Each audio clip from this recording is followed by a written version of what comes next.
Muy buenos días, hoy de nuevo la entrevista.com con nuestro compadre Xavier Rosado Echanove. Hoy 17 de noviembre del 2016, lo fechamos de una vez para que te quede constancia y quedamos con ustedes pendientes en la saga acerca de lo que sucede y que realmente nos preocupa en la SCT y en otras dependencias que son afines a caminos y puentes, carreteras, en fin, todo. El tema va a versar exactamente sobre las comunicaciones y el transporte. Y, compadre, ¿cómo está eso de la anarquía en el transporte en México? ¿Qué podemos decir de ello? Bien, pues, buenos días a los amigos de la red. Buenos días, compadre. Buenos días. Pues sí, efectivamente, el sector de autotransporte, específicamente hablando del sector de comunicaciones y transportes, sí presenta una situación bastante difícil, bastante anárquica. La institución que debería garantizar el cumplimiento de la norma en materia de autotransporte, pues le corresponde a la Secretaría de Comunicaciones y Transportes. Sin embargo, esta Secretaría, al igual que el gobierno en su conjunto, durante las últimas décadas, con ese criterio de menos Estado y más mercado, con el criterio de reducir la burocracia con el objeto de adelgazar al aparato del Estado, pues la Secretaría ha sufrido que se drenan sus recursos humanos al grado de que la Secretaría, si tú vas a la Ciudad de México y pasas por allá, por aquellos edificios entre las calles de Xola y Universidad, pues observas los cascarones porque ya casi no hay personal. Ha habido unos programas a lo largo de los años de retiro voluntario que han hecho que el personal se retire de la Secretaría, abandone la Secretaría. Gente de mucha capacidad. Gente que el gobierno invirtió mucho dinero en su capacitación a lo largo de muchos años y que de pronto pues los echan fuera con los programas, con los estímulos de retiro voluntario y se drena la Secretaría de personal valioso. Y esto significa que la figura de autoridad se ha perdido. Es decir, la norma que debe ser vigilada por quien debe hacerlo, los inspectores, pues la Secretaría no cuenta con el número de inspectores suficientes para poder garantizar que los vehículos que transitan en las carreteras se apeguen a las normas, tanto a las normas de dimensiones, como de peso, como la edad de los vehículos y sus condiciones mecánicas, así como la calidad de los operadores en cuanto a su salud. Si bien existe dentro de la Secretaría la Dirección de Medicina Preventiva del Transporte, que debería estar revisando las condiciones de los operadores, de los choferes, de los pilotos, de los capitanes de barco, la Secretaría no cuenta con suficiente personal médico como para cubrir esta función importante. Y por otro lado, pues ha proliferado una serie de líneas de autotransporte. Por ejemplo, en materia de transporte de personas, de pasajeros en carreteras, también hay un síntoma de suficiente anarquía, toda vez que los autobuses de turismo de repente surgen líneas de transporte, y si bien la norma establece que deben tener una terminal de pasajeros con andenes, con áreas para abordaje, con zonas de equipaje, con zonas comerciales, en fin, no tienen esas terminales y vemos muchos transportes esos que en las puertas de los hoteles o en la media calle o a media carretera bajan y suben pasaje. Entonces, también hay otro fenómeno, que los taxis de ciudad transitan en carreteras federales sin tener los permisos. Es decir, los taxis son para las zonas urbanas y los taxis piratean pasaje. Entonces los autobuses foráneos también suben y bajan pasaje en la ciudad. Entonces a eso me refiero cuando digo que hay una anarquía en ese sector y no hay la autoridad que lo norme, que lo controle. Ese es un vacío de autoridad que se ha dado, y no es culpa de la Secretaría, sino que a la Secretaría le redujeron. Si vemos los centros SCT, que son las representaciones de la Secretaría en todo el país, pues son los puros cascarones que quedan. Tú recordarás que cuando trabajábamos en la Secretaría de Asentamientos Humanos y Obras Públicas, antecesora de lo que es hoy la SCT, éramos alrededor de 4.500 empleados.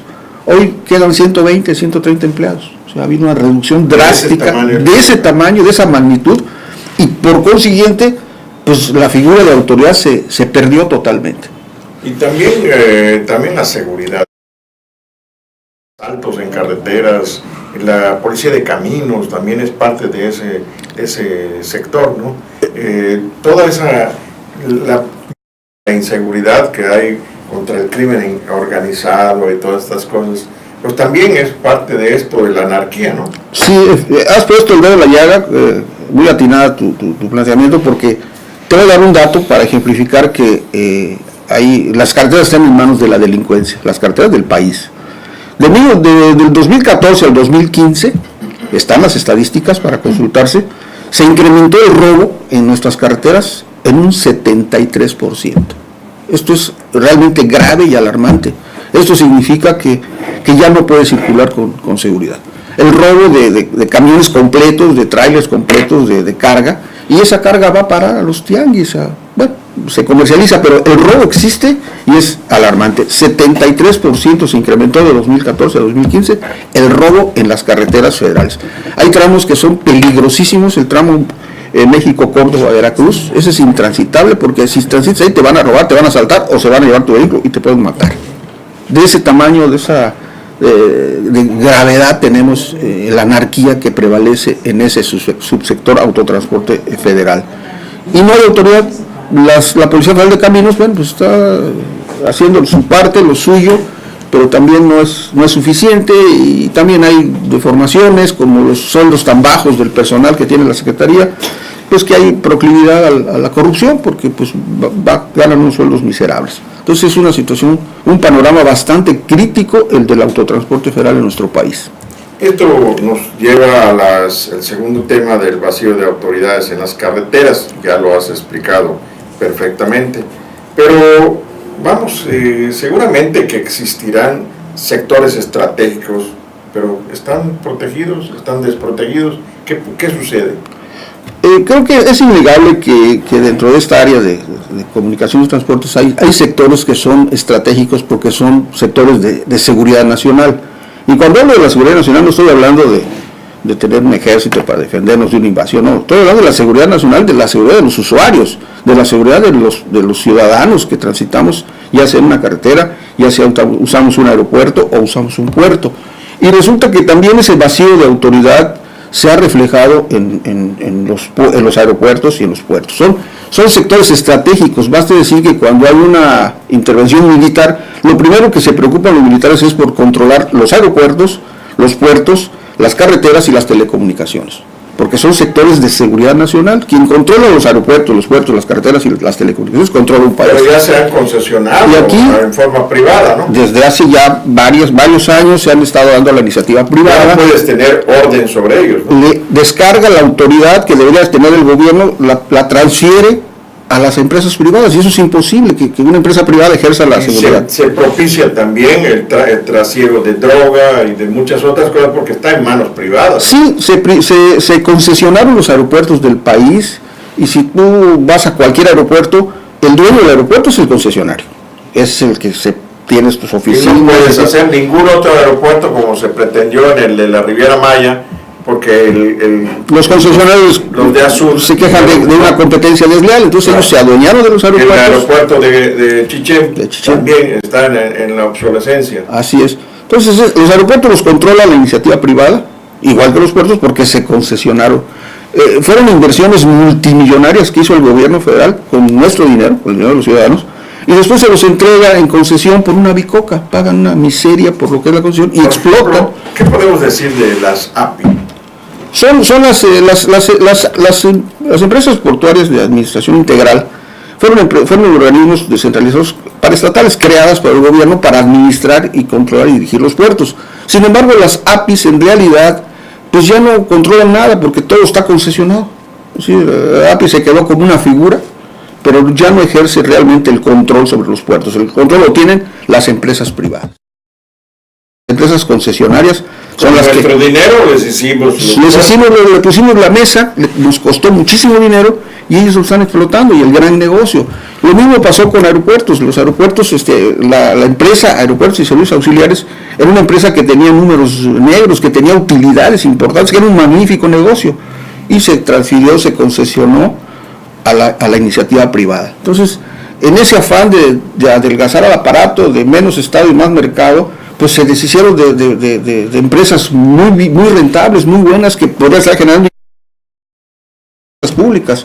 Sin embargo, pues se entregó a la iniciativa privada y ahí están las consecuencias de una anarquía total en el sector. Sobre todo la seguridad. Y la seguridad de todos nosotros los mexicanos. Ahora también ahí está, pues como diría el ilustre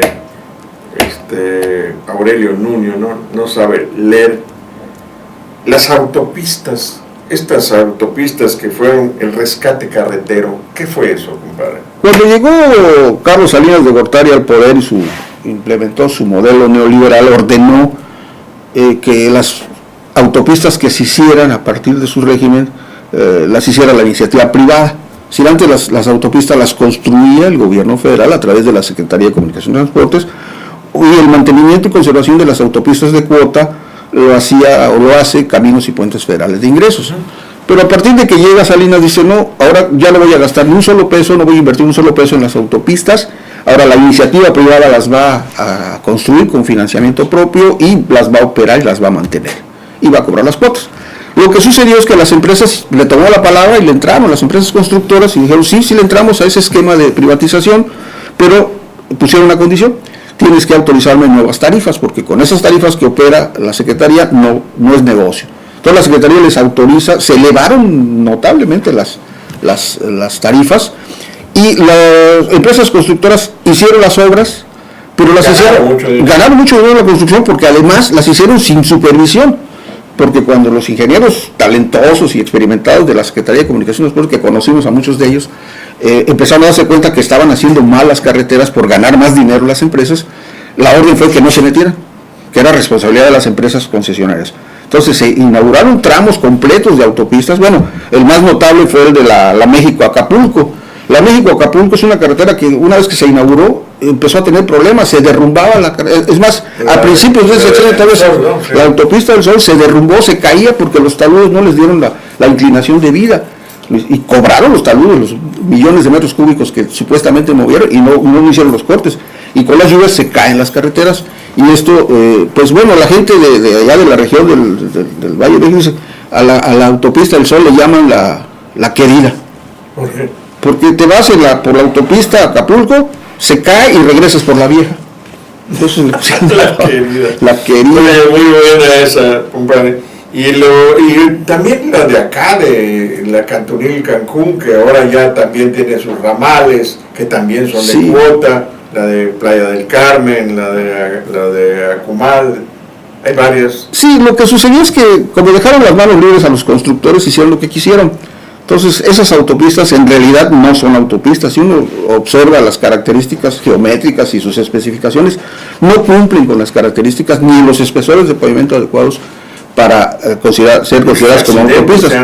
Accidentes porque no le pusieron la carpeta asfáltica adecuada, le pusieron ahí ahí un riego y gravilla, y eso pues produce fricción entre el neumático y sí produce estallamientos de llantas, accidentes mortales. Entonces fue un fraude lo que se cometió, pero ¿qué pasó? Los constructores, cuando empezaban a operar las carreteras con las tarifas muy altas, pues los usuarios de autotransporte, los autobuses, los camiones de carga, ya no iban por las autopistas porque les resultaba muy cara y peligrosa. Entonces no resultó el negocio que habían esperado y le devolvían a los bancos. Como habían construido las carreteras con recursos prestados de los bancos, préstamos de los bancos, les devuelven los constructores, pues les dan a los bancos, ahí están bancos, tomen sus carreteras porque no son buen negocio. Y los banqueros dijeron, no, si nuestro negocio no es operar carreteras, nuestro negocio es vender y comprar dinero, ¿para qué queremos carreteras? Entonces le dijeron al gobierno, ahí están tus carreteras. Y muy acomedidos y dócilmente el gobierno dijo, está bien, yo las adquiero, yo pago las deudas y yo las opero. Y todo ese costo multimillonario, porque el rescate carretero fue gigantesco, no dudo que haya habido sus moches allá gigantescos también, y operan las carreteras por parte del gobierno, la rescata y ese dinero pues lo manda a deuda. Ya para cerrar este espinoso tema, porque si le seguimos rascando nos vamos a dar cuenta, bueno, creo que la torreta ya está funcionando aquí afuera, ¿no? Sí. Lo que a mí me interesaría saber más a fondo, ¿qué piensa el gobierno, cómo quiere el gobierno solucionar esta situación que se nos está prestando, dado de que la economía actual ya no da su bolsa, ya no tiene el petróleo, el dinero del petróleo, ya no tiene ciertas economías. ¿Qué piensa hacer o cómo podría resolver el problema de lo que es nuestras comunicaciones? Pues lamentablemente el gobierno, y sobre todo el gobierno actual, no ve estas cosas. Para el gobierno actual todo es optimismo, todo está muy bien, nuestras carreteras cada día son más carreteras, construyen más kilómetros y todo está muy bien. Sin embargo, creo que ya es urgente revisar este sector porque es de vital importancia. Es el sector de comunicaciones y transportes para el desarrollo nacional es de vital importancia y por el rumbo que ha seguido en los últimos años es equivocado.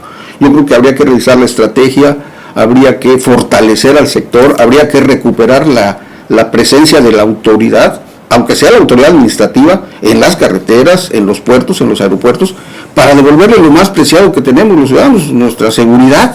No es posible que se esté coartando nuestra libertad de tránsito por la inseguridad terrible que hay, tanto por la delincuencia que está en manos de ella la infraestructura, como la falta de verificación de la norma que tiene que aplicarse.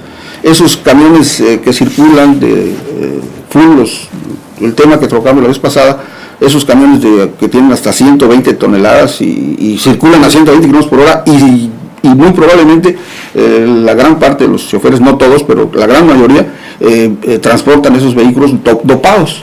Entonces, aunque los señores del Instituto Mexicano del Transporte dicen que no han encontrado evidencias para demostrar que son un peligro, pero es evidente que sí se trata de un peligro. Cualquiera que ha sido rebasado en la carretera por un tráiler de esos doble caja con un chofer dopado es una amenaza de muerte.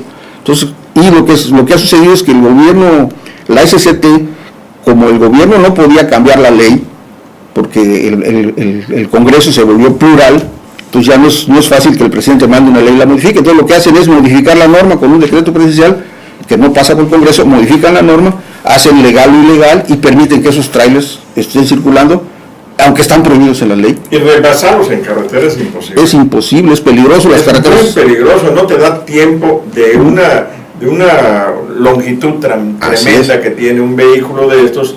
No puedes. La longitud de diseño de rebase de una carretera no está diseñada para ese tipo de vehículo. Por lo tanto, no te alcanza. Y si es una curva vertical, menos. No alcanza a rebasar por el alineamiento que tiene la carretera, por las dimensiones que tiene la carretera. No están diseñados. Los pavimentos tampoco están diseñados para ese tipo de cargas. Ninguna carretera, que me digan que sí es mentira. ¿Y el ancho de corona? El ancho de corona, los anchos de acotamiento, es decir, no están diseñadas para ese tipo de vehículos. Por lo tanto, esos vehículos, no hay que hacer una nueva ley como está pensando los senadores. Están respondiendo que deben hacer una ley. No, simple y sencillamente que se aplique la ley. Están prohibidas esas unidades. Que se aplique la ley. Padre, tenemos aquí un gobierno que aún le faltan 2 años. Lo que viene tiene que ser un gobierno que el pueblo verdaderamente disponga, elija y piense. Y nosotros, pues aquí desde Opinión TV, exhortamos a los que son responsables de estas cosas que vayan corrigiendo parte de ese error que hay en casa. Y si no, pues simple y sencillamente nos vamos a quedar no en el tercer mundo, ni en el cuarto. Creo que ahora sí que estaremos por el quinto mundo, o el inframundo, por así decirle. Bien, pues muchas gracias, compadre. Ha sido muy instructivo todo tu bagaje que tienes y de conocimientos. Y esta entrevista, pues hablamos de la anarquía en el transporte en México, el vacío de las autoridades en las carreteras, los sectores estratégicos desprotegidos, las pistas, las aeropistas también, los puertos, las carreteras, las autopistas.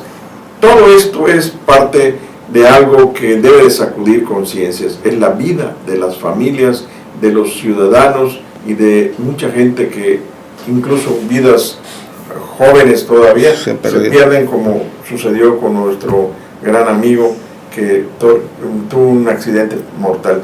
Desde aquí nosotros les exhortamos que estas cosas se vayan mejorando. Muchas gracias, compadre. Al contrario, muchas gracias. La próxima, y a ver qué nos traes, ¿no? Muchas gracias. Ya veo que tú... Hay muchos temas. Hay muchos temas. Y a ustedes, muchas gracias. Gracias, buen día.